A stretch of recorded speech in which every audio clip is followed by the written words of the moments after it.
All right. Right now, I want to take you through the concept of founder effect in genetics. Okay. This is basically a special case of population bottleneck. Yeah. In the original bottleneck, I discussed in one of my previous videos. You'll do well to look it up. And in that case, we were talking about individuals, the population being contracted by reason of death, and then just leaving few surviving individuals. Okay. But this one is like on the flip side, there is a population is doing well and everything is in order.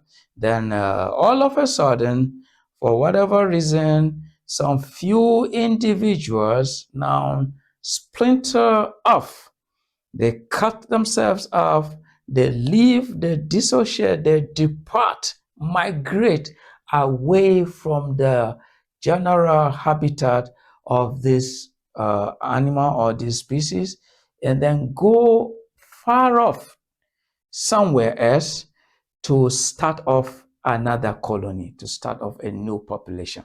So when that happens, that thing that has just described is called the effect of the founder. The founder effect takes place.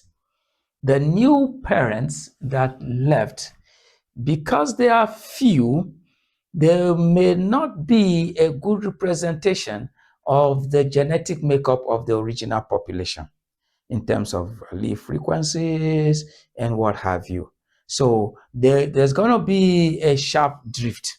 Okay, there's going to be a sharp dissociation and misrepresentation from the original population.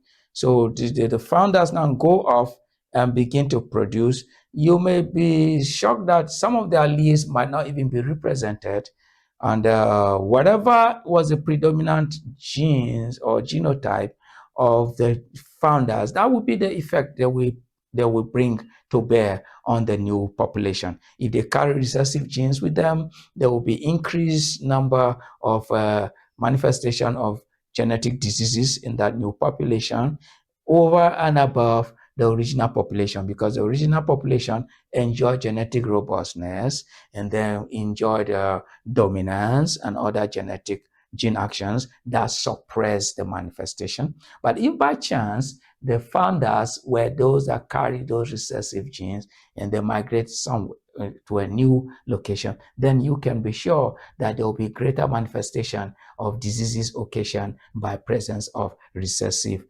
genes. And then sometimes the further away they are from the original population, and subsequently subjection to a long period of time and other forces of selection and weather and what have you, that population may begin to diverge more and more from the original population. In other words, the genetic distance will begin to increase more and more, and then other subterranean genetic forces may begin to emerge, such as speciation and whatever. All right. So that is that on founder effect. I'll see you in my next video, which will be on speciation. Catch you then.